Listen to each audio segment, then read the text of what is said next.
خوش آمدید ناظرین، آپ کا میزبان سید نعمان گل آپ کی خدمت میں حاضر ہے۔ ناظرین، آپ دیکھ رہے ہیں میٹرو ون نیوز کے پلیٹ فارم پر رمضان اور میٹرو کے مہمان، اسپانسرڈ بائی الصفہ اکیڈمی۔ ناظرین محترم، آج 17 رمضان المبارک ہے، آج غزوہ بدر کا دن ہے، آج ام المومنین حضرت عائشہ رضی اللہ تعالیٰ عنہ کا یوم وصال بھی ہے۔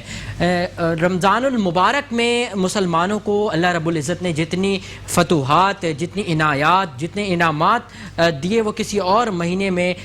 نہیں دیے ہیں۔ رمضان المبارک کی اگر میں بات کروں تو قرآن مجید فرقان حمید رمضان المبارک میں نازل ہوا۔ رمضان المبارک میں ہی مسلمانوں کو پہلی فتح یعنی غزوہ بدر 17 رمضان المبارک آج کے دن نصیب ہوئی۔ مسلمانوں کی دوسری بڑی فتح فتح مکہ رمضان المبارک میں ہوئی، اور لیلۃ القدر جو جس رات کے حوالے سے اللہ رب العزت نے قرآن مجید میں بھی بتایا ہے کہ اس رات میں ایک ایسا وقت بھی ہے جب انسان کی تمام دعائیں اس وقت میں قبول ہوتی ہیں، تو وہ بھی رمضان المبارک میں ہے۔ تو اور دور حاضر کے حوالے سے اگر میں بات کروں تو سب سے بڑی دور حاضر کی فتح یعنی ملک خداداد ملک پاکستان بھی 27 رمضان المبارک کو مائرز وجود میں آیا ہے۔ اور اس وقت جو ینگ جنریشن ہے وہ تاریخ میں مسلمانوں کی اہمیت کو بھولتی جا رہی ہے، اور اس حوالے سے موٹیویشنل اسپیکرز کا ایک بڑا رول ہے، اس میں علماء اکرام کا ایک بڑا رول اس طرح سے ایک کردار ہے کہ وہ آج کے نوجوانوں میں آگاہی فراہم کریں۔ موٹیویشنل اسپیکرز کا یہ فرض بنتا ہے کہ وہ آج کے دور کے نوجوانوں میں جو ماضی میں مسلمانوں نے فتوحات حاصل کیں، جو ماضی میں مسلمانوں نے بڑے بڑے کارنامے سر انجام دیے، اس کے حوالے سے آگاہی فراہم کریں۔ تو اسی بات کو مد نظر رکھتے ہوئے ہم نے بھی ایک کوشش کی ہے، ایک کاوش کی ہے کہ اپنے پروگرام میں ایک موٹیویشنل اسپیکر بھی ہوں جو کہ روز جو ہے وہ تاریخ اسلام کے حوالے سے، اس کے علاوہ آج کی ینگ جنریشن ہے انہیں جو ہے ایجوکیٹ کرنے کے حوالے سے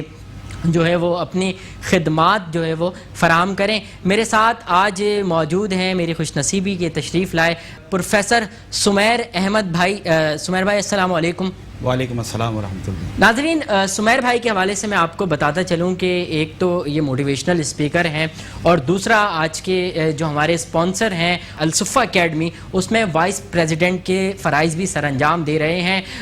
یقین کریں جب میں نے ان سے گفتگو کری تو مجھے اندازہ ہوا، اور آپ کو بھی اس بات کا اندازہ ہو جائے گا جب میں ان کی جو پیغامات ہیں، ان کے جو میسیجز ہیں، انہیں جب آپ دیکھیں گے، جب سنیں گے تو یقین جانیں نئی چیز آپ سیکھیں گے بھی، اور آنے والے وقتوں میں ہم دیکھیں گے کہ پورا رمضان سمیر بھائی ہمارے ساتھ رہیں گے۔ سمیر بھائی، آج کا ٹاپک ہے غزوہ بدر اور ام المومنین حضرت عائشہ رضی اللہ تعالی عنہ۔ تو میں آغاز میں ہی جاننا چاہوں گا غزوہ بدر کے حوالے سے اس وقت کے حالات کیا تھے، اور مسلمانوں کی جو مدد ہوئی اس میں اللہ رب العزت کی جانب سے وہ کیسے ہوئی، اور کیا آج کے دور میں بھی یہ ممکن ہے؟ اللہم صلی علی سیدنا و مولانا محمد وعلی آل سیدنا و مولانا محمد مبارک وسلم۔ سب سے پہلے نعمان بھائی آپ کا بہت شکریہ، اور میٹرو نیوز کا بہت شکریہ کہ یہ اپرچونٹی پرووائڈ کی گئی کہ ایک طرف ہم ایجوکیشن کے پوائنٹ آف ویو سے بات کریں، دوسری طرف جو سوشل پرابلمس ہیں ان کو بھی ڈسکس کریں، اور خاص طور پہ اسلامک ویلیوز کے ساتھ ہم انشاءاللہ موٹیویشنل بات کریں۔ تو اس کے لیے ایک بار پھر میں اپنی طرف سے، اپنے ادارے کی طرف سے آپ کا اور میٹرو نیوز کا شکریہ ادا کرتا ہوں۔ غزوہ بدر پہلی فتح مبین مسلمانوں کے لیے، اور اپنے آپ میں ایک بہت منفرد اور ایک بہت عظیم فتح ہے جو رب العزت نے مسلمانوں کو عطا کی۔ یہ اپنی حیثیت میں ایک بالکل جدا اور منفرد فتح اس لیے بھی ہے کہ یہ پہلا معرکہ تھا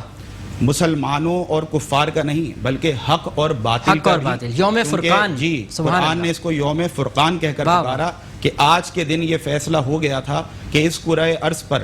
حق پر کون ہے اور باطل پر کون ہے۔ اس مارکے نے یہ ڈیسائیڈ کر دیا، یہ فیصلہ کر دیا کہ حق کی فتح آج حق والوں کے ساتھ ہے، اور اس لحاظ سے بھی اس کی بڑی اہمیت ہے کہ جب وہ مسلمان جو کہ تعداد میں صرف 313 تھے اور مقابلے میں 1000 کا لشکر تھا، اور وہ اسلحے سے لیس تھا، اور وہ کمانڈڈ بھی تھے، ٹرینڈ بھی تھے، اور ان کے پاس جدید اسلحہ بھی موجود تھا اس زمانے کا۔ لیکن دوسری طرف اگر دیکھا جائے جو مسلمان تھے تعداد میں بھی انتہائی کم، اور اس کے علاوہ ساز و سامان جو جنگ کے لیے درکار ہوتا ہے اس میں بھی انتہائی قلت کا سامنا. لیکن وہ کیا چیز تھی کہ جو جوش ایمانی کے ساتھ ان کو میدان جنگ میں لے آئی, اور وہ کیا چیز تھی؟ وہ اللہ پر توکل تھا. وہ رسول اللہ صلی اللہ علیہ وسلم سے اپنے عشق اور دیوانگی کے اظہار کا ایک ایسا موقع تھا کہ پھر کوئی یہ نہیں سوچ رہا تھا کہ ہم تعداد میں کم ہیں, ہمارے پاس جو ہے وہ تلواریں نہیں ہیں, ہمارے پاس گھوڑے نہیں ہیں, ہمارے پاس ویسی سواریاں نہیں ہیں جیسے کہ مقابلے پر جو لشکر موجود ہے اس کے پاس ہے. لیکن اس کے باوجود اللہ پر توکل, اللہ پر ایمان کی حرارت اس عروج پر تھی کہ وہ یہ کہتے ہوئے اس میدان جنگ میں آئے کہ یا رسول اللہ آپ حکم کریں تو ہم سمندروں میں چھلانگ لگا لیں, یا رسول اللہ آپ حکم کریں ہم آگ میں کود جائیں, یا رسول اللہ آپ حکم کریں آروں میں کٹ جائیں. ہم آپ سے وہ نہیں کہیں گے, وہ نہیں عرض کریں گے جو موسیٰ علیہ السلام کی قوم نے ان سے کہا تھا, بلکہ ہم تو آپ کے دیوانے ہیں. اللہ رب العزت کی رضا کے لیے, آپ کے عشق پر قربان ہونے کے لیے مچل رہے ہیں اور بے چین ہیں. جب اس توکل کے ساتھ کوئی میدان عمل میں آئے گا, میدان جنگ میں آئے گا, کہ اللہ پر اس عروج کا توکل ہو اور رسول اللہ سے اس پائی کی محبت ہو, تو میری یقیناً جو مدد ہے, جو نصرت ہے, وہ انہی لوگوں کے لیے ہوتی ہے. اور اسی لیے جب اس ایمان سے سرشار, اس حرارت ایمانی سے سرشار یہ اللہ کے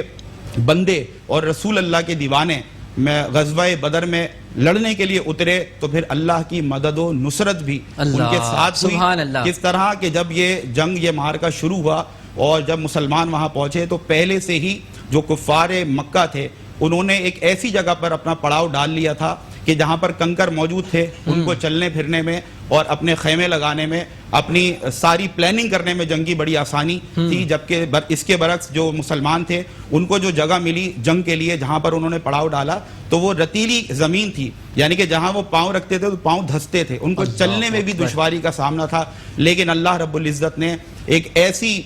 زبردست بارش فرمائی کہ وہ مسلمانوں کے لیے ایک فیور کی کیفیت اختیار کر گئی, اور جو کفار مکہ تھے وہ دیکھتے رہ گئے کہ یہ کس طرح جو ہے نا پورا پلٹ گیا سچویشن اور پوری کنڈیشن, کہ اب وہ کیونکہ پانی آ چکا تھا تو زمین جو تھی وہ پکی ہو گئی تھی, تو جہاں مسلمان تھے ان کے لیے وہ زمین ہموار ہو گئی, اور جو کنکر جس جگہ پر تھے جہاں کفار تھے وہاں پر پانی کھڑا ہو گیا, جس سے سلپری ہو گئی, پھسلن ہو گئی, اور کفار کو شدید مشکلات کا سامنا تھا. یقیناً اللہ رب العزت کی مدد تھی. اور پھر جب وہ اپنی تلوار لے کر, یا جو بھی, یہاں تک کہ پیڑوں کی ٹہنیوں سے بھی تلوار بنا کر مقابلہ کیا, اس قدر سامان کی قلت تھی. لیکن پھر وہی بات کہ کیونکہ اللہ کی مدد اور نصرت ساتھ تھی تو اللہ تبارک و تعالی نے فرشتوں کو بھیجا. ایک روایت کے مطابق 1000 فرشتے اترے اور انہوں نے مسلمانوں کی مدد و نصرت اللہ کی سے فرمائی, اور ماشاءاللہ یہ معرکہ مسلمانوں نے سر کیا, اور یہ فتح مبین کا صحرا آقا کریم علیہ الصلوۃ والسلام اور آپ کے اصحاب کے سر ٹھہرا. اور آخر میں ضمناً ایک بات ضرور عرض کروں گا کہ یہ اصحاب بدر وہ خوش نصیب اصحاب ہیں, وہ خوش نصیب صحابی ہیں جن کے لیے دو بڑی خوبصورت باتیں موجود ہیں. ایک, قرآن نے ان کے لیے اعلان کر دیا کہ آج جو غزوہ بدر میں شریک ہوئے, چاہے وہ شہید ہے چاہے وہ غازی ہے, آج اس کے لیے کل معافی کا اعلان ہے. اللہ تبارک و تعالی فرماتا ہے, جس کا مفہوم یہ ہے کہ آج کے بعد جو دل چاہے تم کرو, میں تم سے کبھی بھی ناراض نہیں ہوں گا. اور دوسرا یہ کہ جب یہ معرکہ شروع ہو رہا تھا نبی کریم علیہ الصلوۃ والسلام نے تاریخی الفاظ میں یہ دعا کی کہ یا اللہ یہ 313 یہ چھوٹی سی جماعت بڑی محنت سے تیری عطا سے تیار ہوئی ہے, اگر آج یہ ہلاک ہو گئے, اگر آج یہ شہید ہو گئے تو پھر قیامت تک تیرا نام لینے والا اور تیری عبادت کرنے والا کوئی نہیں ہوگا. اور آپ پھر دیکھیں ماشاءاللہ اللہ کی کیسی مدد و نصرت. 313 نے ہزاروں کے لشکر کو شکست دے دی, اور تا قیامت انشاءاللہ یہ فتح مبین مسلمانوں کے لیے ہمیشہ تاریخ میں اللہ. سبحان اللہ. اس حوالے سے آج کے نوجوانوں کو بھی آگاہی فراہم کرنا بہت ضروری بات ہے. میں ایک اور سوال, آج کیونکہ ایک اور بڑا دن ہے, ام المومنین حضرت عائشہ رضی اللہ تعالی عنہا کا یوم وصال ہے, تو میں جاننا چاہوں گا آپ صلی اللہ علیہ وسلم کی محبت اور حضرت عائشہ سے کیسی تھی, اور اس وقت کیا حالات ہوا کرتے تھے گھر کے, کس طرح جو ہے آپ صلی اللہ علیہ وسلم ام المومنین حضرت عائشہ کے ساتھ رہا کرتے تھے. نعمان بھائی, first of all I would like to show my gratitude to you کہ آپ نے جو سوال شامل کیا ہے یہ بہت ضرورت ہے آج دور حاضر کے لیے. یعنی کہ آج آپ دیکھیں کہ ہم اپنی ازواج کے ساتھ, ہم اپنی بیویوں کے ساتھ جو سلوک رکھا جاتا ہے عام طور پر, وہ کس طرح کا ہوتا ہے، لیکن نبی کریم علیہ الصلوۃ والسلام نے جو پرنسپل سیٹ کیے، جو تعلیمات ہمیں دیں، وہ کس قدر اس کے برعکس ہیں جو آج ہم اپنے معاشرے میں دیکھ رہے ہیں۔ حضرت اماں عائشہ صدیقہ رضی اللہ تعالی عنہ سے نبی کریم علیہ الصلوۃ والسلام اس قدر محبت فرماتے، اس قدر عشق فرماتے کہ جب آپ کھانا کھانے کے لیے ان کے ساتھ بیٹھتے تو لقمے بنا کر اپنی زوجہ حضرت اماں عائشہ صدیقہ رضی اللہ تعالی عنہ کے منہ میں دیتے۔ دوسری طرف جب آپ کی شادی ہوئی تو حضرت عائشہ صدیقہ رضی اللہ تعالیٰ عنہ کی عمر مبارک تھوڑی کم تھی، تو آپ کو آٹا گوندنا نہیں آتا تھا، تو آپ قربان جائیے نبی کریم علیہ الصلوۃ والسلام جو دو جہانوں کے سردار ہیں، رحمت للعالمین ہیں، آپ آٹا گوند کر اپنی اس زوجہ کو دیا کرتے تھے۔ اور محبت کے قربان جائیے کہ جس پیالے میں حضرت اماں عائشہ صدیقہ رضی اللہ تعالیٰ عنہ پانی پیتی تو جس طرف سے آپ منہ لگاتی اسی طرف سے نبی کریم علیہ الصلوۃ والسلام پانی پیا کرتے تھے۔ اور ایک اور بڑی زبردست بات میں یہاں پر ضرور اس گفتگو میں شامل کروں گا کہ آپ نے حضرت عائشہ صدیقہ رضی اللہ تعالی عنہ کی دلجوئی کے لیے یہاں تک کیا کہ ایک بار ایک سفر سے واپسی میں نبی کریم صلی اللہ علیہ وسلم حضرت اماں عائشہ صدیقہ رضی اللہ تعالی عنہ کے ساتھ تھے۔ آپ نے فرمایا کہ اے میرے صحابیوں ذرا تیزی دکھاؤ، تیزی، تو صحابہ سمجھ گئے اور تیزی کے ساتھ جو ہے وہ مدینے کی طرف دوڑ لگا دی اور وہ آگے نکل گئے، اور پیچھے حضرت نبی کریم علیہ الصلوۃ والسلام اور حضرت اماں عائشہ صدیقہ رضی اللہ تعالیٰ عنہ جب بچے تو آپ صلی اللہ علیہ وسلم نے حضرت اماں عائشہ صدیقہ رضی اللہ تعالیٰ عنہ سے فرمایا کہ اے عائشہ ہم دوڑ نہ لگائیں، اللہ اکبر، ہم دوڑ نہ لگائیں۔ تو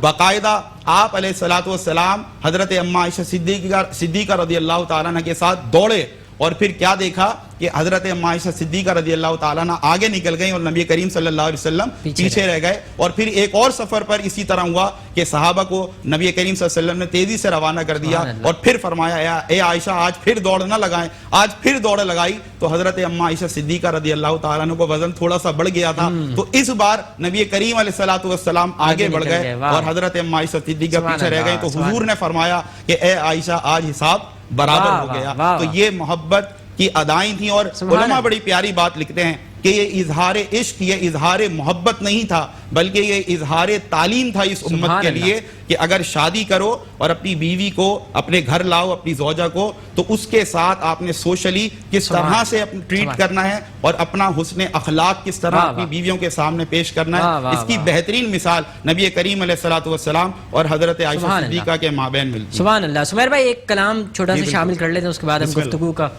جاری رکھیں گے۔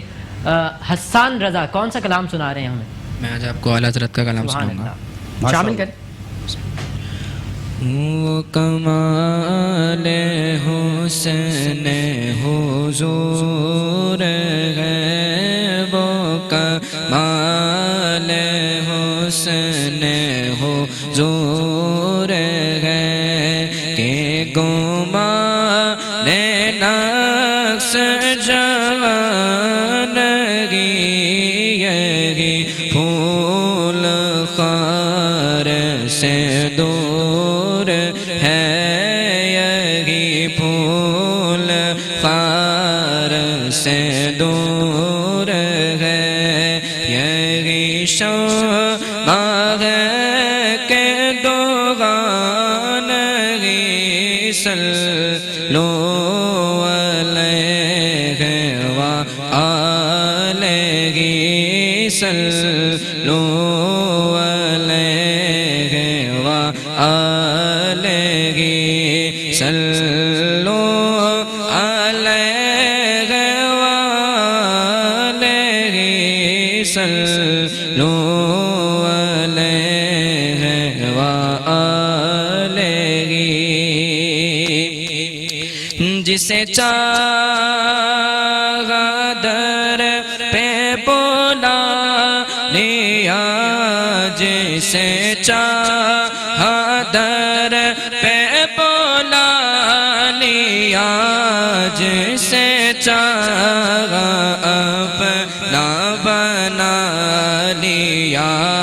جسے چاہا اپنا بنا لیا، یہ بڑے کرم کے ہیں فیصلے، یہ بڑے نصیب کی بات ہے صلو علیہ وآلہ. بڑے خوبصورت انداز میں بارگاہ سرور کونین میں آپ نے ہدیہ عقیدت پیش کی. اللہ آپ کے ذوق میں اور اضافہ کرے. سمیر بھائی ایک مرتبہ پھر آپ کی طرف آؤں گا. میں جاننا چاہوں گا ام المومنین حضرت عائشہ صدیقہ رضی اللہ تعالی عنہا نے جو تعلیمات دیں اور ان کا کیا کردار رہا اسلامی تعلیمات کے حوالے سے. دوسرا آج کا آپ کی زندگی سے آج کے نوجوانوں کو کیا میسج دے رہے ہیں اور غزوہ بدر کے حوالے سے بھی آپ ایک چھوٹا سا میسج دے دیں. حضرت اما عائشہ صدیقہ رضی اللہ تعالیٰ عنہ نے جو ایک رول ماڈل ہیں ہماری خواتین کے لیے, بے شک جو خدمات آپ نے پیش کی وہ تا قیامت یاد رکھی جائیں گی. جو جتنی احادیث مروی ہیں نبی کریم علیہ الصلوۃ والسلام کے حوالے سے, حضرت اما عائشہ صدیقہ رضی اللہ تعالیٰ عنہ نے کم و بیش 2210 روایتیں سبحان اللہ پیش کی. تو اس سے بھی آپ کی جو علم ہے اور پھر جو آپ کی کریڈیبلٹی ہے اسلام میں, اس کا بہت اچھے سے ہم اندازہ لگا سکتے ہیں. اس کے علاوہ چاہے وہ غزوات ہوں, چاہے وہ جنگیں ہوں, چاہے وہ دین کے دیگر معاملات ہوں, چاہے وہ صحابہ کرام رضوان اللہ تعالی علیہم اجمعین کا آپ کی بارگاہ میں آ کر آپ سے تعلیم حاصل کرنا ہو, آپ زندگی کے جس شعبے میں آپ دیکھیں گے تو حضرت اما عائشہ صدیقہ رضی اللہ تعالیٰ عنہ ایک رول ماڈل نظر آتی ہیں, نہ کہ صرف خواتین کے لیے بلکہ تمام مردوں کے لیے بھی, کہ جس انداز سے آپ نے اس دین اسلام کی خدمت کی. غزوہ بدر کے حوالے سے اگر میں کہوں کہ آج کے نوجوانوں میں کیا آپ دیں گے اس کے حوالے سے؟ بہترین میسج تو دیکھیں یہ ہے کہ آج بھی اگر ہم اللہ تبارک و تعالی کی ذات پر توکل رکھیں اور اپنے ایمان کو مضبوط کریں, جو ایمان کی کمزوری ہے, توکل کی کمزوری ہے, بہت سارے مسائل میں سمجھتا ہوں کہ اسی لیے ہیں کہ ہمارا ایمان کمزور ہو چکا ہے, اللہ پر ہمارا توکل کمزور ہو چکا ہے. تو ایک موٹیویشن جو ہم یہاں پر یوتھ کو دے سکتے ہیں, نوجوان جو ہمیں دیکھ رہے ہیں ہم ان کو دے سکتے ہیں کہ آج بھی اگر آپ اللہ پر توکل کریں, آج بھی اپنے ایمان کو اگر آپ حرارت دیں اور پھر آپ صراط مستقیم پر چلنے کی کوشش کریں, تو آپ دیکھیے گا جہاں آپ قدم رکھیں گے وہیں آپ کو منزل ملے گی. آپ کی یہ کاوشیں, آپ کی یہ کوششیں ضرور رنگ لائیں گی. آج بھی اگر آپ نے اللہ کی پہ اوپر توکل رکھتے ہوئے اور نبی کریم صلی اللہ علیہ وسلم کی غلامی میں آپ نے قدم بڑھائے, تو آج بھی فرشتوں کی نصرت اور مدد آپ کے لیے بھی اتر سکتی ہے, کیونکہ آج بھی اقبال آواز لگا رہے ہیں کہ ہم تو مائل بکرم ہیں, کوئی سائل ہی نہیں, راہ دکھلائیں کسے راہ ہوئے منزل. سبحان اللہ. سمیر بھائی بالکل وقت ختم ہو گیا, بہت بہت شکریہ آپ تشریف لائے. ناظرین پروگرام کا وقت ختم ہوا. انشاءاللہ جس اسکول کی میں نے آپ سے بات کی تھی وہ الصفہ اکیڈمی ہے. کل سے ہم اس کا سلسلہ آغاز کریں گے, اس کے بارے میں آپ کو بتائیں گے. زندگی رہی تو کل پھر آپ کی خدمت میں آؤں گا. تب تک کے لیے اللہ نگہبان.